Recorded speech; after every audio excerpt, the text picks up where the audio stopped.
Sir ఇప్పుడే surgery చేసి బయటకు వచ్చారు సార్. Correct.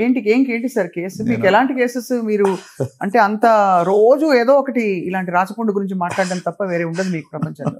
అంటే రోజు 4-5 సర్జరీస్ కంపల్సరీ చేస్తుంటాను. ఇప్పుడే ఒక breast cancer 40 years old female అనమాట. సో అర్లీ బ్రెస్ట్ క్యాన్సరే. సో బ్రెస్ట్ కన్జర్వింగ్ సర్జరీ అని చెప్పి ఒక లంప్ వరకు తీసి ఆర్మ్ పిట్ల లింఫ్ నోడ్స్ క్లియరెన్స్ పూర్తిగా చేయకుండా ఒక సెంటినల్ నోడ్ బయాప్సీ అని చేస్తాం కొత్త టెక్నాలజీ ద్వారా. అంటే లింఫ్ నోడ్స్ లో జబ్బు ఉందా లేదా అని ఒక డై ఇచ్చి చూస్తాం అనమాట. సో అది చేసి అది ఫ్రోజన్ సెక్షన్ పంపిస్తాం. అంటే డ్యూరింగ్ ద సర్జరీ ఆ యొక్క లింఫ్ నోడ్ టెస్టింగ్ పంపిస్తాం పెథాలజీకి.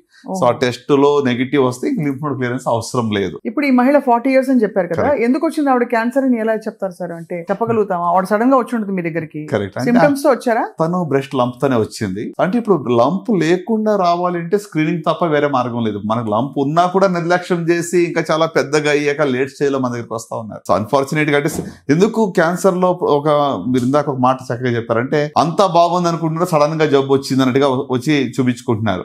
దానికి కారణం ఏంటంటే చాలా వరకు క్యాన్సర్ లో ముందుగా ఎర్లీగా సిమ్టమ్స్ ఉండవు, ఎర్లీ ఫేజ్ లో సిమ్టమ్స్ ఉండవు. సో సిమ్టమ్స్ వచ్చేటప్పుడు చాలా సార్లు అడ్వాన్స్ స్టేజ్ లో అయి ఉండొచ్చు. సో అలా చూస్తే ఇప్పుడు మరి మనకి స్క్రీనింగ్ అనేది అందుకే చాలా ఇంపార్టెంట్. స్క్రీనింగ్ ఎవరికి చేస్తాము? సిమ్టమ్స్ లేని వాళ్ళకి. నార్మల్ గా ఉన్నాను, నాకు ఏమి ఇబ్బంది లేదు అనుకున్న వాళ్ళకి చేసే పరీక్ష స్క్రీనింగ్ టెస్ట్లు అంటాం. సో దాంట్లో మరి 40 years అంటే రేర్ కాదండి. 18 years అమ్మాయి కూడా బ్రెస్ట్ క్యాన్సర్ సర్జరీ చేశాను. So any age group it can affect, but age పెరిగే కొద్ది రిస్క్